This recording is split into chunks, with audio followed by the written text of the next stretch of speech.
Eu acho que foi pastor Richard que chamou vocês para frente, não foi? Eu tinha ido ao banheiro e a irmã também que falou sobre passar 6 meses tentando se esconder, não é? E só agora ela veio para fazer o quebra-gelo. Você sabe que eu sempre cristão e sempre me escondendo de tudo, não é? Se tivesse uma oportunidade para liderar, eu nunca ia aceitar. Eu sempre ia passar adiante. Eu sempre ia me esconder na sombra de alguém. Minha vida inteira foi assim. Você consegue imaginar alguém que chega e sempre senta na última fileira?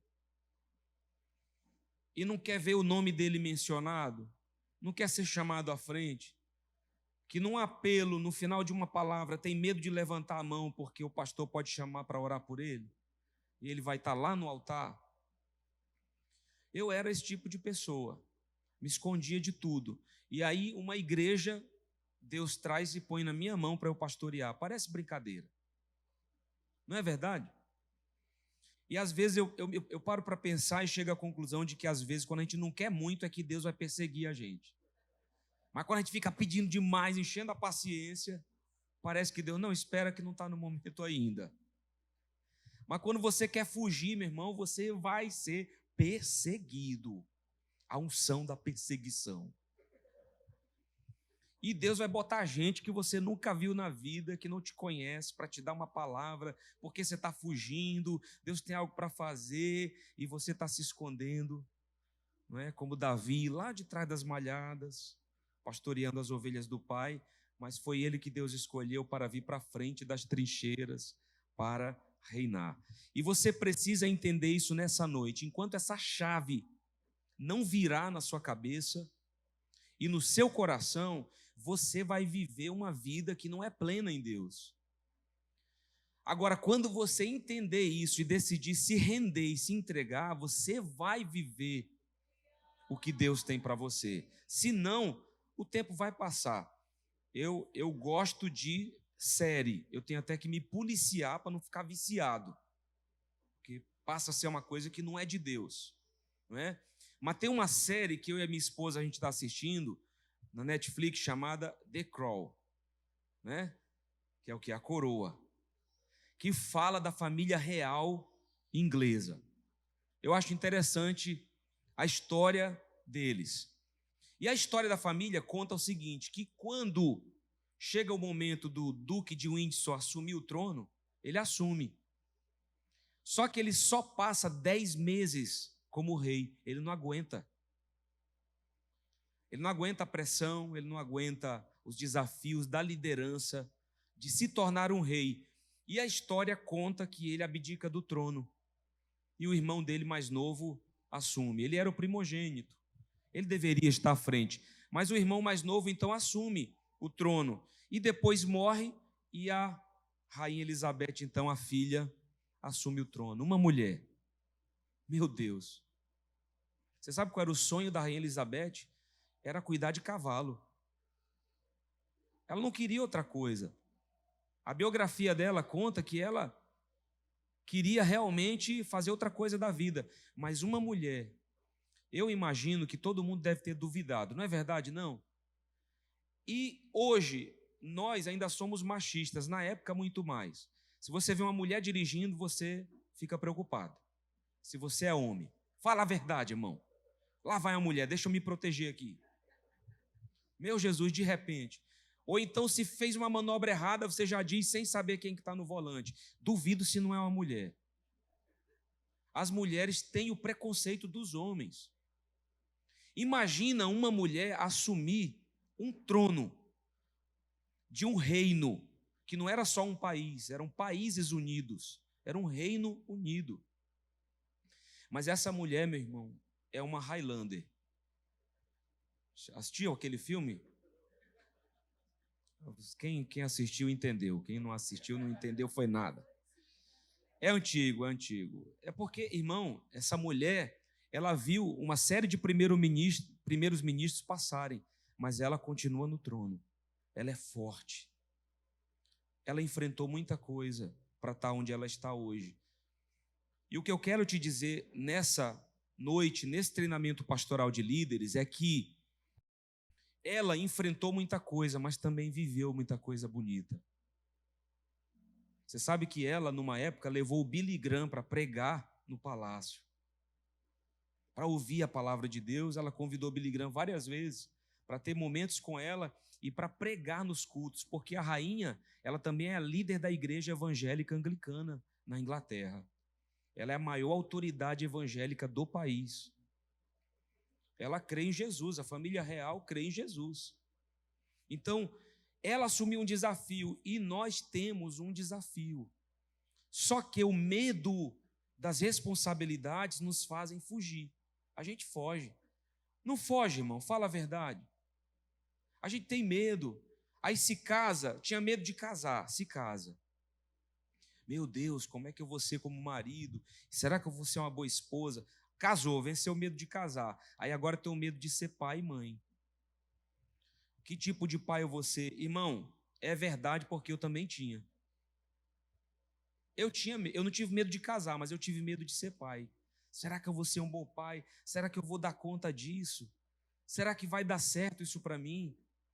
Quando meu filho nasceu, eu já contei para vocês que até a ficha cair, eu fiquei assustado. Quando a enfermeira disse, pai, me segue que eu vou levar teu filho para limpar. Irmão, quando eu olhei para o João, a boca desse tamanho, eu tenho uma foto lá até hoje.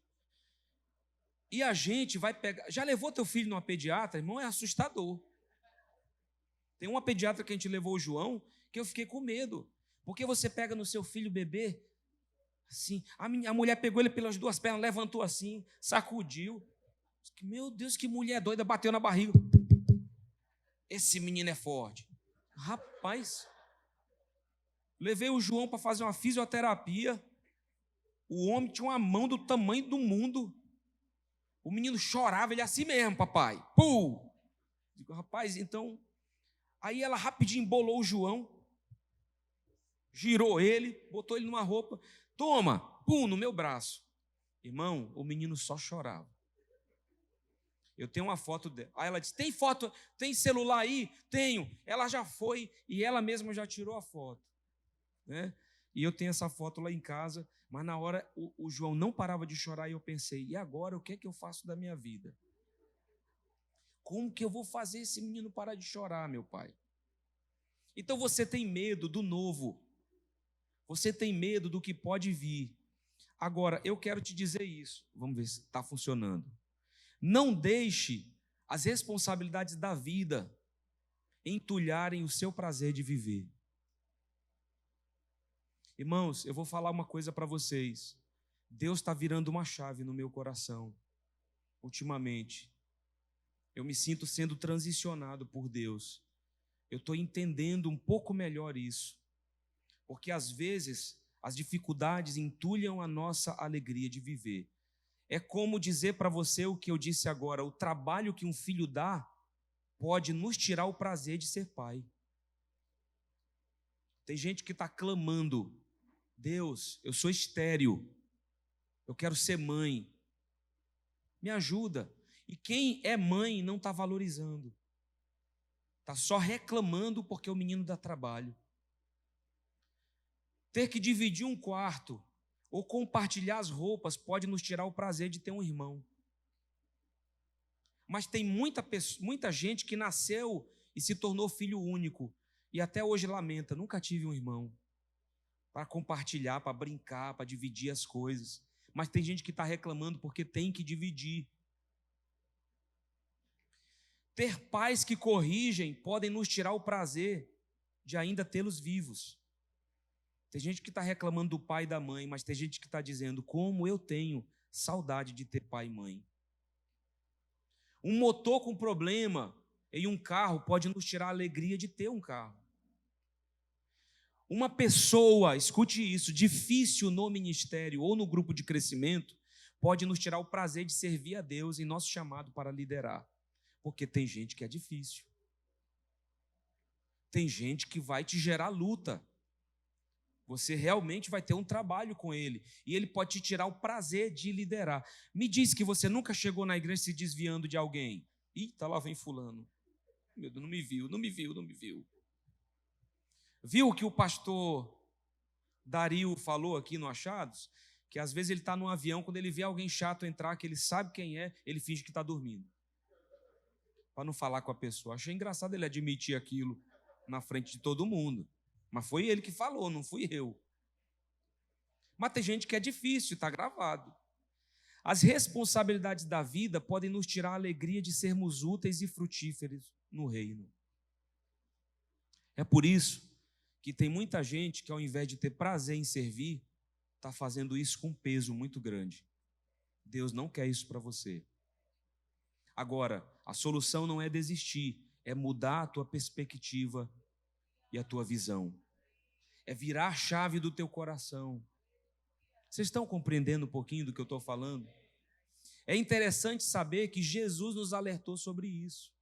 Ou seja, o fato de nós temos que ter um coração como de uma criança. Não é fácil, não. É claro que o apóstolo Paulo nos fala de infantilidades, né? Paulo fala das infantilidades em relação à imaturidade. Por exemplo, lá em 1 Coríntios, ele diz: eu, porém, irmãos, não vos pude falar como a espirituais, e sim como a carnais, porque como a crianças em Cristo. Ele está dizendo o seguinte: olha, eu não pude dar para vocês uma palavra que é um baião de dois. Eu tive que dar para vocês um leite com sucrilho. Eu não posso dar para vocês uma maniçoba, eu tenho que dar para vocês um caldo de gó, um chibé, porque vocês não estão prontos. Vocês o que não entendem? Ele diz: leite vos dê a beber, não vos dê alimento sólido, porque ainda não podia suportar. Irmão, um bebezinho de colo pode comer feijão com arroz? Não pode, ele não tem organismo para isso. Paulo está falando das infantilidades no sentido da imaturidade. Nem ainda agora podeis, porque ainda sois carnais. Ele está falando de ser espiritual, de ter o entendimento da palavra. Mas Jesus nos fala de infantilidades como pureza, simplicidade, humildade, alegria. Tá?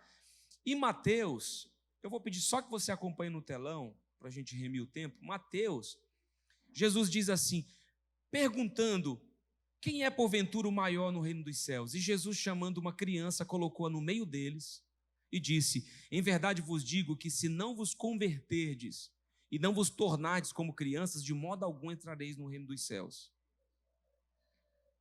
Jesus nos falou sobre sermos crianças no aspecto de saúde na vida. Saúde para o coração. Você sabe que eu agora passei o fim de semana em São Luís, ministrei no Adoração Profética, não é? Irmão, eu vou te confessar que eu passei noite sem dormir, tenso. Nívia Soares, Davi Fernandes, Mais Que Canções Music, Mark Schubert, e eu ia ministrar. Você querendo ou não, você pode ter a maior experiência que você tiver, mas eu fiquei tão tenso que eu não dormi. Mas você sabe o que o João fez? Na hora que nós entramos no hotel, porque pastor Joaquim nos colocou num hotel que não era brincadeira. Irmão, era sensacional. Mas olha a minha cabeça de preocupado. Eu cheguei em São Luís pensando: meu Jesus, está chegando a hora de eu ministrar. Tem misericórdia, meu Pai, que saia alguma coisa boa dessa ministração. Meu Jesus, Nívia Soares, Davi Fernandes. Ô, meu Pai do céu, estou aqui, Senhor. Mas o João entrou assim: pai, que cortina é essa desse quarto? Olha essa janela, pai. Aí abriu a janela no 6º andar e o vento do mar soprando. Olha essa vista, pai. Sentou na janela e disse assim: eu vou ficar aqui. E o vento. Aquele vento forte que assovia. Não. E ele maravilhado com o mar, porque o hotel tinha vista para o mar. Enquanto ele estava curtindo, eu estava tenso. Enquanto ele estava dormindo, eu estava acordado, preocupado. Porque essa responsabilidade, às vezes, nos deixa tensos. Mas o João não estava nem aí. Nem aí. Aí tem uma hora que eu estou lá no culto, 3.000 e tantas pessoas, e ele queria que eu soltasse ele no meio do povo. Só que imagina você num ambiente com 3.000 pessoas, não tem só gente boa. Irmão, me perdoa dizer isso para você. Eu sei disso porque roubaram um monte de celular lá. Tinha bandido, ladrão lá no meio, que entra para fazer coisa ruim, tem disso. É igreja, entra gente de todo tipo. Eu falei, não vou te soltar no meio de 3.000 pessoas. Eu não conheço todo mundo aqui, meu filho. Mas, pai, não tem problema, eu vou e volto. Não, de jeito nenhum. É aí que muita coisa acontece, é sequestro de criança, é um monte de coisa. Não vou deixar. Mas na cabeça dele, o que é que se passava? É só gente boa. Tá tudo bem.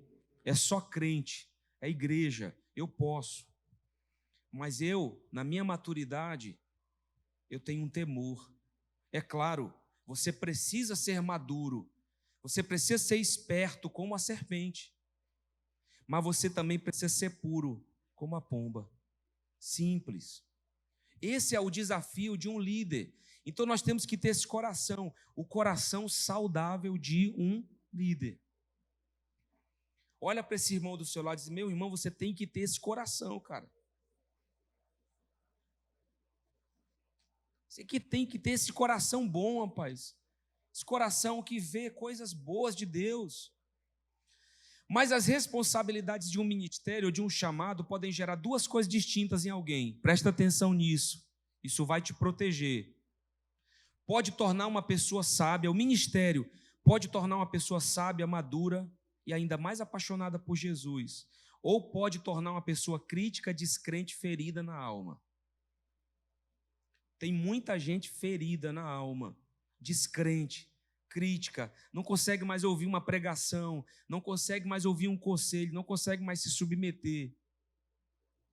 Mas tem muita gente que o ministério tornou ele mais polido, mais educado, mais conhecedor das coisas de Deus, mais simples.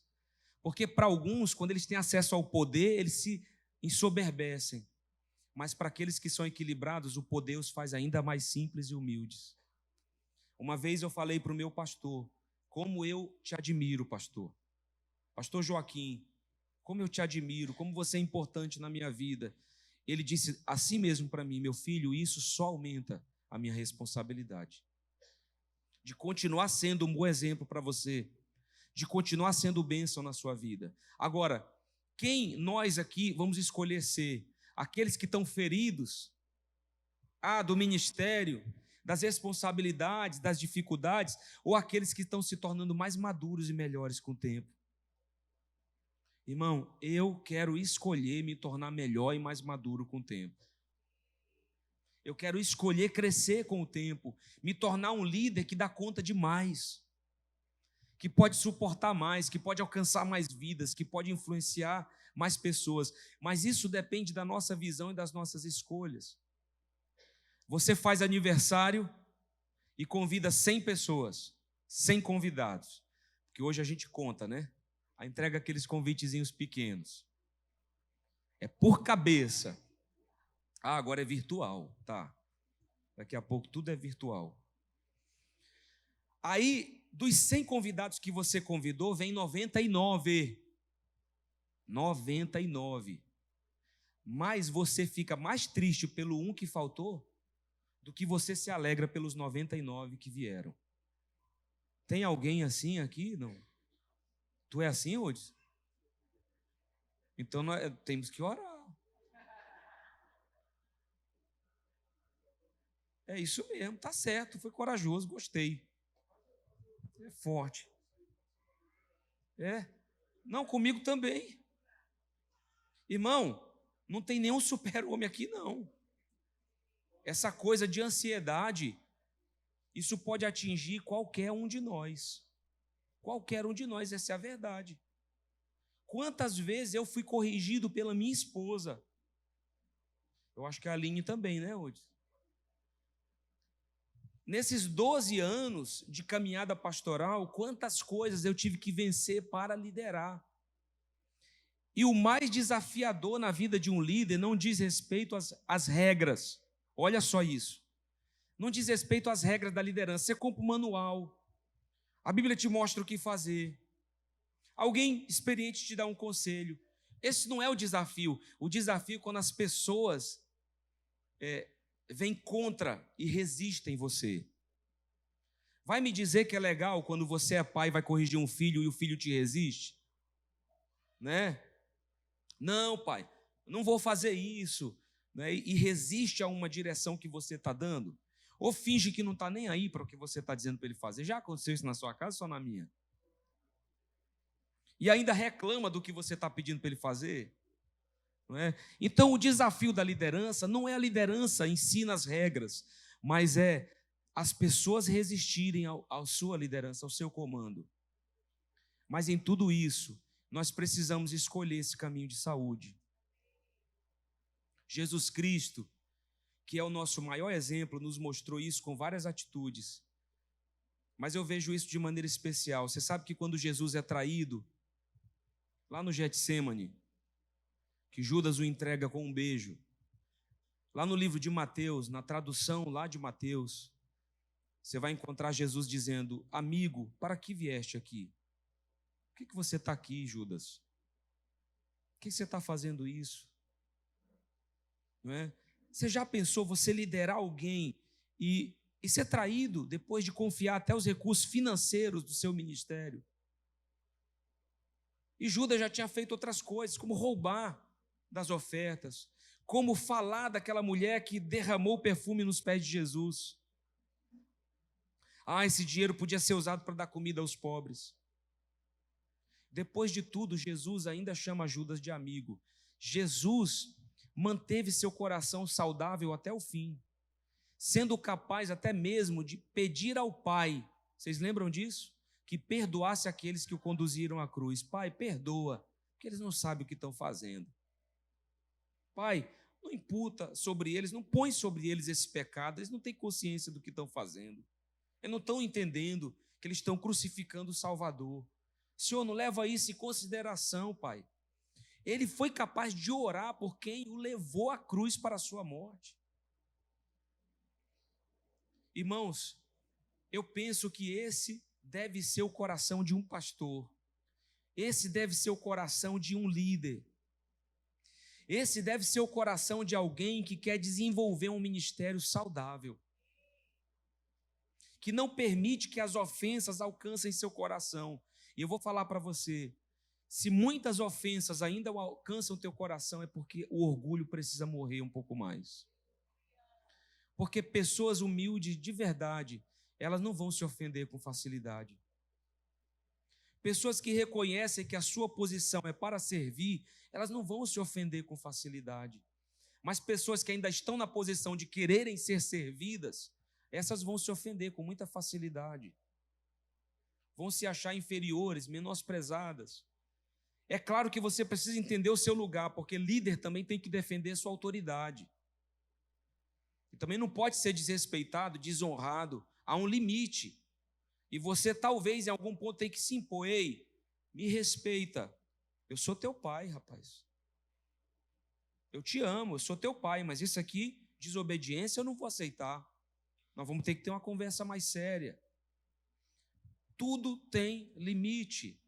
E nós precisamos entender esses limites e esses princípios. E eu quero te dizer, não fuja dos seus desafios.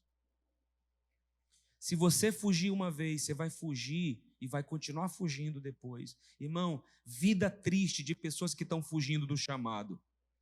Vida triste de gente que está fugindo do propósito de Deus. É triste viver assim. Gente dominada pela timidez.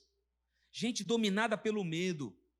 Que não tem coragem de enfrentar isso. Isso pode te perseguir pelo resto da tua vida. E isso gera, sabe o que quando a gente foge? Frustração. Sabe por que alguém se frustra? Porque não está no lugar que deveria. Porque está fora do que nasceu para viver. Uma pessoa que está fora do centro de onde nasceu para estar, ela é uma pessoa frustrada. Não adianta. Vai ser difícil. Medo de continuar, medo de tentar outra vez. Não é fácil, gente. E eu preciso que você entenda isso. Quantas vezes eu subi no altar para pregar ou para ministrar louvor e desci me sentindo o pior de todos. Rapaz, essa palavra não foi boa, foi horrível. Aí você olha para a tua esposa e tem medo até de perguntar o que é que você achou. Você tem medo de ouvir a resposta. E a tua esposa, como é uma esposa maravilhosa, ainda vai dizer, foi uma bênção. Ah, amor, que bom que você pregou essa palavra. Mas no fundo, é porque ela não quer te matar. Né? E a minha esposa, ela é a generosidade em pessoa comigo. Mas você sabe quando não flui, quando não é bom, quando não deu certo, você sabe. E aí você fica com medo de subir de novo no altar, de tentar outra vez, de ir mais uma vez. Você começa a ter medos, receios. Mas você não pode permitir que a timidez impeça o cumprimento dos propósitos de Deus na sua vida. Eu deixo claro para você que ser tímido não diz respeito a fugir. Aqui, a coragem e a ousadia dizem respeito a enfrentar, a encarar o desafio. Irmão, você pode ser tímido e não ser dominado pela timidez. Você pode ser tímido e dizer, eu vou fazer. Olha, eu não sei falar direito, mas eu vou fazer, eu vou para frente, eu sou tímido, mas eu não vou me esconder. E você enfrenta com coragem. Coragem não é ausência de timidez, é quando você domina a timidez. Agora, se você não fizer isso, você vai permanecer em fuga. Viu aquele filme Noiva em Fuga? Vai ficar fugindo, é antigo também. E assim, nesse fim de semana do Adoração Profética, eu falei para vocês que eu temi bastante por causa do peso do evento, dos ministros que estavam lá. Mas eu encarei e ministrei. Eu subi no altar, antes fui para o banheiro, fechei a porta sozinho. Eu falei para mim mesmo o seguinte, te aconselho a fazer a mesma coisa. Meu Deus, eu não tenho nada a provar para ninguém. Eu não preciso mais provar nada para ninguém de quem eu sou. Segundo, não preciso agradar ninguém, não preciso que ninguém goste de mim. Eu preciso que o Senhor goste de mim. Que o Senhor receba a minha ministração. E eu disse, Deus, não me deixa sozinho nessa aqui. Me respalda hoje, Senhor. Me respalda com a tua graça e com a tua presença. Só isso que eu peço para o Senhor. E subi no altar. Ninguém sabia, mas eu estava tremendo. Comecei a cantar, irmão. E conforme eu fui cantando, a graça de Deus foi vindo. A presença de Deus foi se manifestando. Pessoas foram se achegando ao altar. E a glória de Deus foi sendo liberada. E quando Deus vem, irmão, o medo se vai, a timidez se vai, e o que vai ficar é o cumprimento da vontade dele. Então, não fuja, mas seja perseverante e resiliente. Sabe o que é resiliência? É quando você caiu, mas você levanta. Envergou, levanta de novo. Eu não vou ficar no chão, não. Eu não vou ficar no chão, eu vou me levantar outra vez e eu vou continuar lutando. Essas são duas características importantes de um líder. Hebreus 12:1 diz, portanto, também nós, visto que temos a rodear-nos tão grande nuvem de testemunhas, desembaraçando-nos de todo o peso e do pecado que tenazmente nos assedia, corramos com perseverança a carreira que nos está proposta. Nós precisamos nos desembaraçar de todo pecado e peso. Qual é o peso que está dificultando o teu trabalho e a tua vida? Você precisa se livrar disso. Sabe qual era o meu peso? Era subir no altar e ver pastor Joaquim lá me olhando. Sabe o que é que pastor Joaquim diz? Meu filho, hoje eu vou te avaliar. Sabe o que é isso, irmão? Vou te avaliar. Pode pregar. E se tu desce, ele vai dizer, vamos no meu gabinete que eu tenho umas pontuações para fazer. É mais difícil do que é aqui, viu? Então você prega sabendo que você está sendo avaliado. Quantas vezes eu subi no altar e isso fez com que eu me perdesse totalmente? com que eu tivesse tanto medo da avaliação e do que ele pensaria do que eu ia pregar, que não fluiu coisa com coisa nenhuma, com coisa de nenhuma forma. Porque eu deixei de ser eu. Eu queria ser como ele, eu queria fazer algo que dentro do perfil dele o agradasse. E isso me prejudicou. Mas a palavra de Deus nos diz em Romanos 5, justificados, pois, mediante a fé, temos paz com Deus por meio de nosso Senhor Jesus Cristo. Por intermédio de quem obtivemos igualmente acesso pela fé a esta graça, na qual estamos firmes e gloriamos na esperança da glória de Deus. E não somente isto, mas também nos gloriamos nas próprias tribulações, sabendo que a tribulação produz perseverança, e a perseverança experiência, e a experiência esperança. Ora, a esperança não confunde, porque o amor de Deus é derramado em nosso coração pelo Espírito Santo que nos foi outorgado. Fé, graça, perseverança, experiência, esperança. E nós não seremos decepcionados diante da esperança, mergulhados no amor de Deus pelo Espírito Santo. Então, não tenha medo. Você está lá no seu GC, preparado para dar a palavra. Aí chega o pastor do GC. Pastor, que bom que o senhor chegou, graças a Deus. Está aqui, pastor, a palavra é sua, fica à vontade. Na verdade, tu não é honra, conversa nenhuma, tu está com medo de pregar na frente do homem. Né? Eu vou pregar, oh meu Deus do céu, meu Jesus amado, e agora? Não faz isso. Deus quer usar você na sua peculiaridade, como você é, Deus quer usar a sua vida. O melhor de tudo isso é poder um dia olhar para trás e fazer uma avaliação linda de vitória e de dever cumprido, como fez o apóstolo Paulo, lá em 2 Timóteo. Mexe aí, por favor, o computador. Vai dar certo. Ele disse assim: combati o bom combate, completei a carreira e guardei a fé.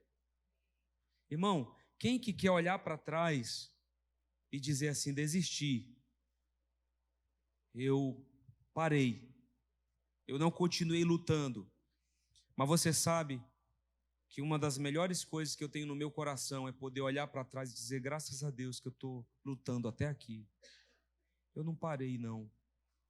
Eu sigo em frente, Senhor. Eu sigo em frente na Tua presença. Eu sigo em frente cumprindo o meu chamado. Como fez Jesus, Jesus disse assim, está consumado. Não foi isso que Ele disse? Senhor, eu completei a obra que o Senhor me deu para fazer. Irmãos, o que seria de nós se Jesus tivesse desistido? Só para a gente pensar um pouco sobre isso. O que seria de nós se Ele tivesse desistido? O que seria de mim? O que seria de você? E eu preciso dizer a vocês que não poderemos ter essa vida plena se nós fugirmos. Eu quero te dizer também uma coisa, não perca a sua alegria. Olha para o irmão do seu lado e diz, meu irmão, não perde a tua alegria de servir, não.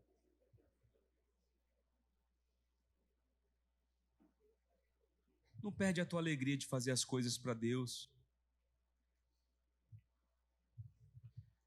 Eu gosto desse texto de Neemias, que diz que Neemias, que era o governador, e Esdras, sacerdote e escriba, e os levitas que ensinavam todo o povo lhe disseram, este dia é consagrado ao Senhor, vosso Deus, pelo que não pranteeis nem choreis, porque todo o povo chorava ouvindo as palavras da lei. O livro da lei foi lido diante de praça pública, diante de todo o povo que tinha sido exilado na Babilônia, tinha perdido a lembrança dos costumes. E aí, aquele livro foi lido e eles começaram a prantear, se lembrando da lei de Moisés e de tudo que eles haviam feito contra as leis do Senhor. Mas só que Neemias diz, disse-lhes mais, ide, comei carnes gordas, tomai bebidas doces, e enviai porções aos que não têm nada preparado para si, porque este dia é consagrado ao nosso Senhor. Portanto, não vos entristeçais, porque a alegria do Senhor é a vossa força. Irmão, quem aqui ia gostar de servir um Deus triste?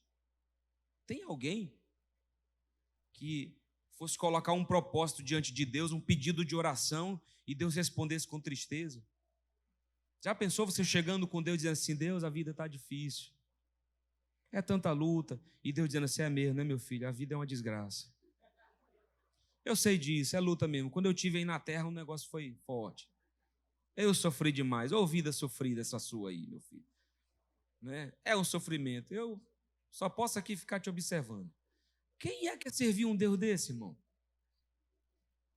É assim o nosso Deus? Não. Nosso Deus é autossuficiente. A Bíblia nos mostra que Ele se alegra em si mesmo. Você sabe que Deus construiu o mundo em 7 dias, 6, né? No 7º Ele fez o quê? Descansou. Agora você sabe que descanso é esse que a Bíblia fala? De dormir. É isso? Eu durmo. Irmão, Deus não dorme. Sabe o que a Bíblia está dizendo? Ele parou para contemplar o que Ele fez. Olha lá, rapaz, o Ivan. Homem bonito, rapaz. Esse homem parece com o Michael W. Smith, rapaz. Parece um americano bonito. Não é não? Olha aí essa minha criação, esse homem precioso. Eu amo o Ivan. Foi isso que Deus fez, irmão. Olha lá o Richard, pastor Richard. Ele não fala o português direito, mas eu amo ele assim mesmo. Porque morou a vida toda no Equador. Mas é meu filho amado. Né? Olha lá o pastor Heber, meu irmão. Magro que não é brincadeira. Na época, né? Mas eu amo. Oh, o bichinho só tem queixo e orelha, mas é meu filho amado. Então Deus ficou olhando, irmão. Tem muita coisa bonita na terra, irmão. Ele ficou olhando a sua criação. Por que a gente não para se alegrar também com as coisas que Deus está fazendo? O apóstolo Paulo nos falou tanto sobre nós estarmos contentes em toda e qualquer circunstância, sobre termos alegria na provação. Olha o que Provérbios 17, 22 diz. O coração alegre é bom remédio, mas o espírito abatido faz secar os ossos. Está funcionando? Voltou. O coração alegre, o que é que remédio faz com a gente, irmão, quando você está doente? Fala alguém, irmão. Sara, cura. Não é isso? Pastora Meira, a senhora está antenada hoje. Muito obrigado. Até descontraiu, eu gostei. Alguém toma remédio aqui para ficar mais doente? Ou eu estou doente, vou na farmácia que eu quero ficar um pouco mais doente do que eu estou? Você toma remédio para você ficar bom. Então a Bíblia diz que o coração alegre é bom remédio. Irmão, presta atenção. Não é que tudo está bem. Não é que tudo está muito bem e você está alegre. Não, é que a tua alegria, mesmo no meio da tribulação, traz cura para a sua alma. Ah, está difícil mesmo, a luta está grande, mas eu me alegro no Senhor. Eu estou feliz com Jesus, oh glória. Eu estou feliz com o Senhor. Isso traz alegria e cura, e sara e cura a sua alma. Então, guarda a sua alegria em servir. Bora dar um sorriso para o irmão do lado aí. Ô, irmão, como você está bonito. Essa tua careca brilha de unção, irmão. Tem uns irmãos que eu fico olhando aqui, brilha mesmo. Oh, como você é uma bênção. Né? Irmão, a gente tem que se guardar. Eu estava hoje comendo um churrasquinho lá na minha mãe. Chega uma pessoa dizendo assim: oh, vocês não podem me dar aí uma comida? Eu não consegui um capim para roçar hoje com a enxada na mão, rapaz. Jovem, consegui nada. Quando esse rapaz me viu, eu não sabia quem era, mas disse: ô pastor, o senhor aqui, meu Deus do céu, que bom lhe encontrar. Eu acho que ele estava meio descompensado, ele não estava normal, né? Ou então ele não tem bom senso, que ele diz assim: pastor, como o senhor está velho, pelo amor de Deus. Que é isso, pastor? Seu cabelo está branco, sua barba. Eu me lembro do senhor, o senhor era bem polidinho. Eu nem entendi o que ele quis dizer com isso. Mas ele usou essa palavra. O senhor era tão polido, olha como é que o senhor está. O homem me acabou, irmão. Minha mãe estava lá na mesa, viu tudo. Aí eu disse assim, rapaz, é isso mesmo. Tu demorou a me achar, me encontrou agora desse jeito. Falei para ele, mas você acha que eu fiquei preocupado? Eu sei que meu cabelo está branco, barba branca. Eu sei de tudo isso, irmão. Eu me vejo no espelho. Mas se fosse outro, tinha saído. Rapaz, eu estou acabado mesmo. Olha o que o ministério está fazendo comigo. Ai, meu Jesus do céu. Irmão, houve uma época da minha vida que eu achava que o ministério estava acabando comigo. Eu passei por esse momento. Mas agora, na volta, eu estava com um amigo meu, irmão Ribamar, e ele começou a conversar comigo sobre ministério. E eu sei que o ministério e as responsabilidades não é só ministério, mas trabalho, estresse, paternidade, às vezes o estresse de tudo te faz envelhecer. Paulo diz, embora eu esteja me desgastando exteriormente, interiormente eu me renovo a cada manhã. Mas aquele irmão me fez uma pergunta sobre o ministério, sobre o que a gente está falando aqui agora. E eu disse assim para ele, irmão Ribamar, o Jesus, através do ministério, me deu tudo o que eu tenho. Eu não tinha nada. Minha esposa, meu filho João, a igreja linda que eu pastoreio, os amigos que eu tenho, dentro, fora do Brasil, tudo que eu tenho vivido, a oportunidade de ministrar diante de mais de 3.000 pessoas numa conferência, de abençoar vidas. Irmão Ribamar, tudo que eu tenho foi Jesus que me deu. Irmãos, até faculdade eu voltei a fazer. Vocês sabem disso. Então o ministério não me tirou coisas boas, me tirou coisas ruins. Me tratou por dentro, me confrontou, as minhas mazelas. Eu era alguém enfermo por dentro, doente da alma, em vários aspectos da minha vida. Mesmo tendo bons princípios, sendo alguém de bom caráter, mas eu tinha problemas na minha alma, na minha identidade. O ministério me ajudou em tudo isso. Me sarou, me transformou e está me transformando. Então, tudo que eu tenho vem de servir Jesus.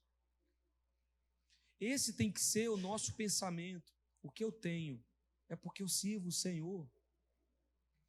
Até quando você dizima, Deus, na verdade, não está te pedindo nada, Ele está permitindo que você fique com 90%.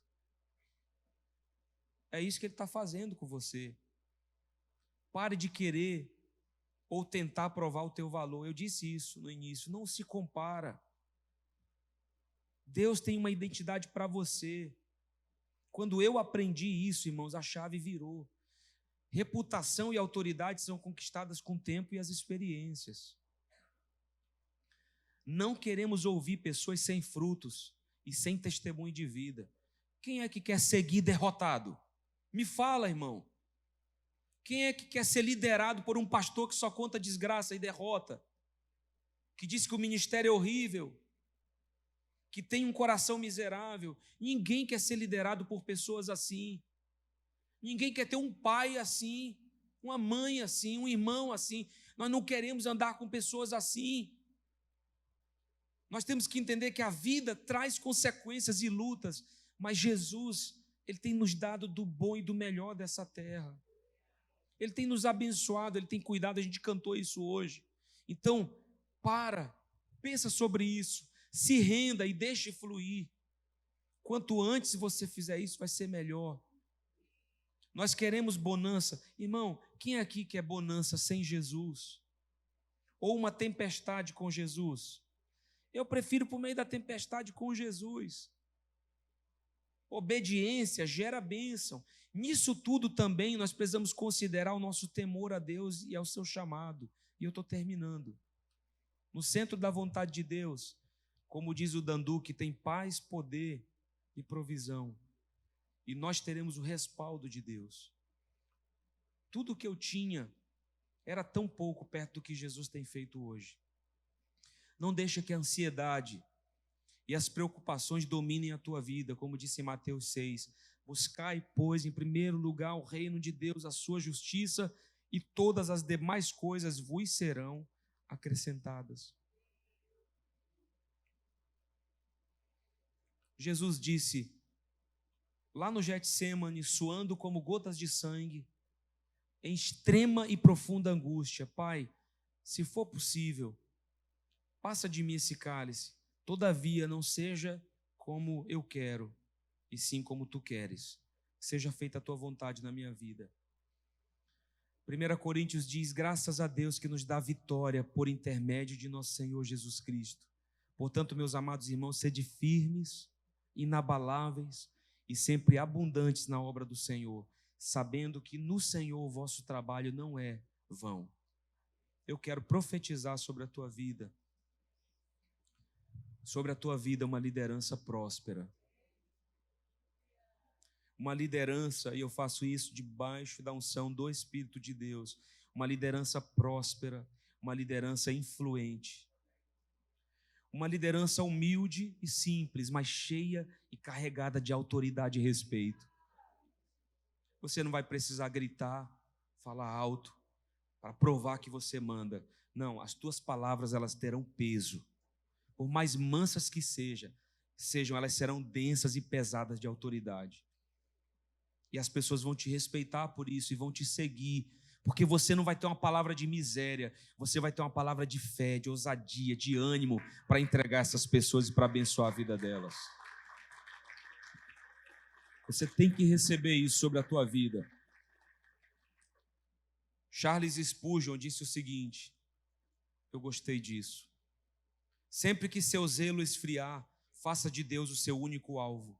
Dependa disso, pois onde o eu começa, aí irrompe a tristeza. Não deixa o orgulho tomar conta do teu coração. Mas se Deus for o meu deleite, o meu prazer supremo e único alvo, para mim é semelhante que o amor determine minha vida ou morte e que designe a mim alívio ou dor. Na presença dele eu vou encontrar o que eu preciso. Nosso desafio é manter o mesmo fervor e alegria de quando começamos. Quando você começou, você não estava cheio de alegria em servir, se doando. Como é que está teu coração hoje? Você precisa resgatar isso. Se você não tiver isso, você vai ter uma liderança sem temor, relapsa, sem respeito com Deus. Nós não podemos olhar para a liderança como um fardo, mas como uma dádiva e presente de Deus diante de uma linda oportunidade de influenciar vidas. Irmãos, quando a adoração profética terminou na segunda-feira à noite, eu estava tão suado que você não ia nem me reconhecer direito. Minha camisa ensopada. Eu estava exausto, eu estava exaurido, eu não tinha força.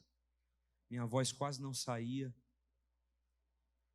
Mas se você visse os irmãos vindo até mim para tirar foto, pastor, posso tirar uma foto contigo? Eu quase que não saía de cima do altar. Pastor, obrigado. Que canção, pastor, essa canção tocou a minha vida. Pastor, aquela palavra, obrigado. E tem gente que na pureza solta uns elogios assim. Ei, pastor, o senhor canta demais. O senhor tem uma voz boa demais. E você recebe dando glória a Deus. Obrigado, irmão, Deus seja louvado. Porque você também não é alienado. Que é isso, irmão? Está me idolatrando? Pelo amor de Deus, isso é coisa de gente que não tem o que fazer. Irmão, obrigado. Ore por mim para Deus conservar a minha voz, que toda a glória seja dada a Deus. Mas os irmãos vindo, mas só que aqueles irmãos talvez não saibam de 12 anos em que eu estou me esforçando, buscando a Deus, para naquela noite trazer para eles algo que me custou muito caro. No final, o casal líder do louvor na igreja, um casal que eu amo e respeito, a Dani e o Cláudio, chegaram para mim e disseram: pastor, que ministração foi essa, pastor? Como o senhor evoluiu na sua ministração? Porque eles me veem ministrando lá há 12 anos. Já teve noite que foi ruim demais, irmão. Foi ruim de eu sair com vergonha. Mas dessa vez eles chegaram: Pastor, como foi bonito, como foi tremendo. Eu gostaria que o senhor orasse por nós, porque nós queremos crescer assim. Eu disse para eles, eu vou orar por vocês, e eu quero compartilhar com vocês aquilo que me custou muito caro. Porque eu tive que entrar num banheiro por muitas vezes e dizer, Deus, eu não estou aqui para provar nada para ninguém, me ajuda, Senhor. Tremendo, querendo fugir, mas eu encarei. Quantas vezes eu subi nesse altar para ministrar uma palavra com medo de ser mal interpretado, ou de não ser ouvido. Trazer essa palavra para vocês hoje me custou muito caro. Custou caro para mim, custou caro para minha esposa e tem custado caro para o meu filho. Isso custa caro. Mas eu costumo dizer, eu acredito, que para aqueles que se põem nessa posição, existe uma graça extraordinária de Deus. Existe um favor, existe uma proteção, existem bênçãos nas regiões celestiais. Eu também tenho provado de tudo isso. Eu tenho provado de honra, de respeito. E eu louvo a Deus pela vida de vocês. Vocês sabem que aquele casal que veio do Chile foi impactado não por mim, por vocês. Como, pastor? Ela chamou a minha e minha esposa, só nós 4. E o pastor, eles 2 e nós 2, e ela começou a chorar. E disse assim, minha esposa está aqui, chorando em prantos. Ela disse o seguinte, pastor, como é bonito ver como as suas ovelhas te tratam. Como é bonito ver o relacionamento que você tem com as pessoas da igreja. Cumprimenta, abraça, beija, eu te amo. Como isso é bonito. Ela estava chorando, sabe por quê? Porque ela não tem isso na igreja dela no Chile. Mas houve uma época no início que eu fui muito desrespeitado e maltratado. Que eu fui muito desonrado, desprestigiado. Muitas vezes eu tive que engolir muito sapo. O pastor Joaquim disse, meu filho, primeiro você anda atrás do povo, depois o povo vai seguir você. Eu tive que passar por muita coisa, meus irmãos. Mas hoje, nós chegamos a um momento em que nós temos esse relacionamento.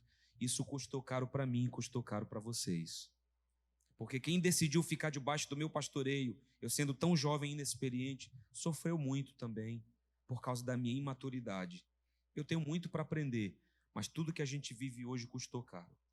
Fica de pé no seu lugar, nós vamos orar. Eu quero orar por você.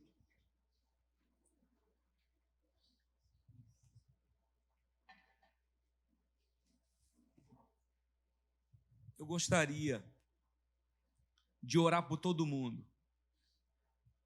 Eu estava me propondo a impor as mãos, abençoar todo mundo. Mas além do tempo, eu não quero extrapolar demais hoje, eu realmente não vou conseguir fazer isso. Eu não ia conseguir nem falar até o final. Mas eu quero fazer algo, eu quero fazer algo profético, declarando isso sobre a tua vida. E eu gostaria que você colocasse a sua mão sobre o seu coração ou a sua mente, aonde você achar melhor. Minha esposa pôs nos dois, você pode pôr também. Há uma graça de Deus nesse ambiente. Essa é uma palavra que nos custa, mas eu quero orar por você. Espírito Santo, mova-se aqui nesse ambiente. Bem suave. Mova-se aqui nesse ambiente, Espírito de Deus.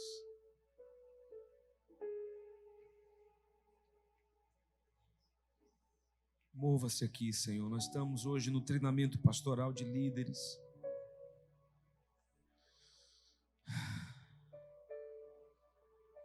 Estamos no meio de pessoas que têm se disposto a servir e talvez alguém que tem fugido desse chamado. Oh, Pai, vem com a tua doce presença nesse ambiente. Vem, Espírito Santo. Pai, meu amado Pai,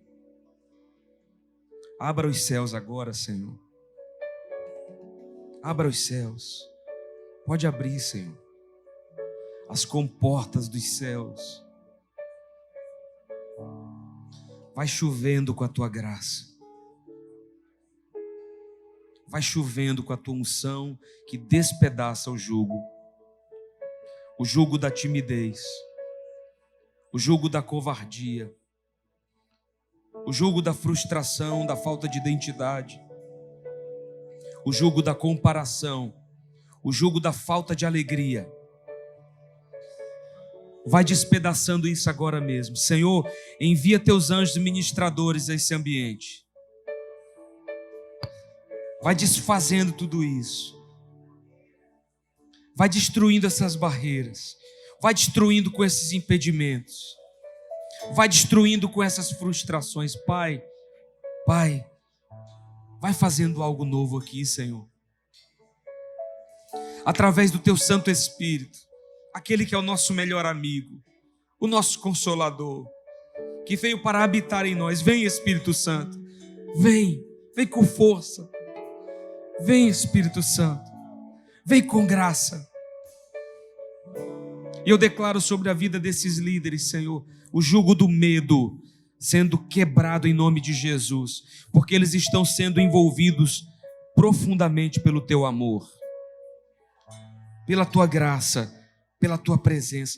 Pai, vem tocar a vida desses líderes, vem tocar a vida de cada anfitrião, líder em treinamento, Senhor, líder de GC, de ministério, aqueles que estão servindo em alguma área. Vai também despertando aqueles que ainda não servem, com o desejo e a paixão para servir. Vai restaurando, Deus, essa saúde, vai restaurando essa alegria de ser salvo, vai restaurando essa alegria de servir, de frutificar, de influenciar. Toda obra do diabo, toda palavra contrária, toda palavra maligna, tudo aquilo que o diabo tem tentado trazer para desanimar, para impedir a visão, na verdade, distorcer a visão, Senhor, eu repreendo isso em nome de Jesus. Eu profetizo sobre cada mente uma visão saudável, sobre cada boca e coração uma linguagem saudável. Eu repreendo a miséria da liderança, a frustração da liderança, o peso, Senhor, desnecessário. Mas eu declaro corações prósperos, corações cheios de alegria, corações animados, motivados para servir, motivados para frutificar, motivados para alcançar vidas, como o Senhor Jesus nos ensinou, mantendo o bom ânimo, buscando esse bom ânimo. Eu profetizo uma liderança animada, alegre, feliz pelo que Jesus está fazendo. Vai fazendo, Espírito Santo. Vai fazendo, Espírito Santo. Vai fazendo nesse coração, vai fazendo nessa mente, vai fazendo essa visão, Senhor, em nome de Jesus. Vai restaurando, Senhor, essa alegria, em nome de Jesus.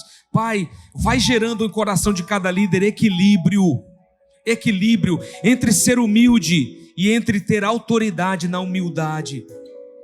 Porque ser humilde não é ser inferior, não é esse o sentido da palavra, mas é saber quem é saber o seu valor e mesmo assim servir. Como o Senhor Jesus, que mesmo sabendo que era o Rei dos Reis, o Senhor dos Senhores, se agachou para lavar os pés dos seus discípulos. Ele sabia quem era, mas mesmo assim deu o exemplo de servir. Pai, eu oro por uma liderança, por uma equipe de líderes equilibrada. Pai, eu também oro por uma equipe de líderes que não trabalha no natural apenas, mas numa equipe de líderes cheia do Espírito Santo, batizados com fogo e com poder, cheios de ousadia e coragem, não porque tem uma fonte em si mesmos, mas porque todas as nossas fontes estão em Ti, Senhor. E quando o Espírito Santo nos enche, acontece o que aconteceu em Pentecostes. Quando Pedro, que era só um pescador, sai, começa a pregar e milhares de vidas se convertem. Ele estava embriagado do Espírito. ele estava cheio do Espírito Santo. Por isso, no lugar dessa sequidão e desse vale de ossos secos, eu, como profeta, profetizo, Senhor, sopra Espírito Santo, sopra Espírito Santo. Nós damos uma ordem a esse vale, haja vida nesse vale, haja ressurreição sobre esses ossos, é osso batendo com osso, e a cartilagem volta a nascer, os nervos voltam a nascer, as artérias, as veias, o sangue começa a fluir, e a carne vem sobre esse corpo.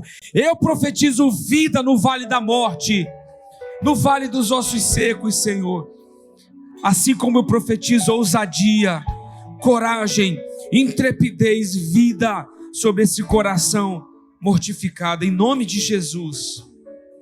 Uma liderança que opera pela fé, que opera no sobrenatural, crendo no mover do Espírito, porque não é por força, nem por poder, mas pelo Espírito Santo, assim diz o Senhor, é pelo meu Espírito, é graça, é favor de Deus, é fluir sobrenatural do céu. É meu, Jesus te diz, somente meu todo o trabalho, o teu trabalho é descansar em mim. É o Senhor que faz, é o Senhor. Jesus, o Senhor faz tudo, és tu, Espírito Santo. Nós só pedimos para não atrapalhar, nós não queremos te atrapalhar, nós não queremos ser uma porta fechada, mas um canal aberto para aquilo que o Senhor vai fazer. E quem é o Rei da Glória? Quem é Jesus? O forte, poderoso, valente nas batalhas. Então nós somos, Senhor, a porta para o Senhor agir aqui. Por isso eu oro, pedindo ao Senhor que traga esse novo tempo, essa nova perspectiva sobre a vida de todos os líderes aqui e de toda essa igreja. E assim eu declaro, pelo poder maravilhoso que há no nome de Jesus. Põe a mão sobre a tua cabeça, em nome de Jesus, receba sobre a tua vida, receba sobre o teu coração, sobre a tua casa, sobre a tua família, receba sobre a tua visão, sobre a tua boca, o teu coração, sobre a tua liderança, a tua autoridade, o teu serviço, os teus frutos. Receba sobre o teu grupo de crescimento, o teu ministério, sua família, receba isso, em nome de Jesus, em nome de Jesus, em nome de Jesus. Receba em nome de Jesus. E ao Senhor Jesus seja dada toda a honra, toda a glória, todo louvor e toda adoração. E que a chave da maturidade abra essa porta nas nossas vidas, nós possamos entrar por ela e viver a plenitude do chamado de Deus. Muda a história das nossas vidas, Pai, para isso, em nome de Jesus. Você pode dizer: eu recebo, eu creio. Você pode aplaudir o Senhor Jesus nessa noite. Oh, aleluia.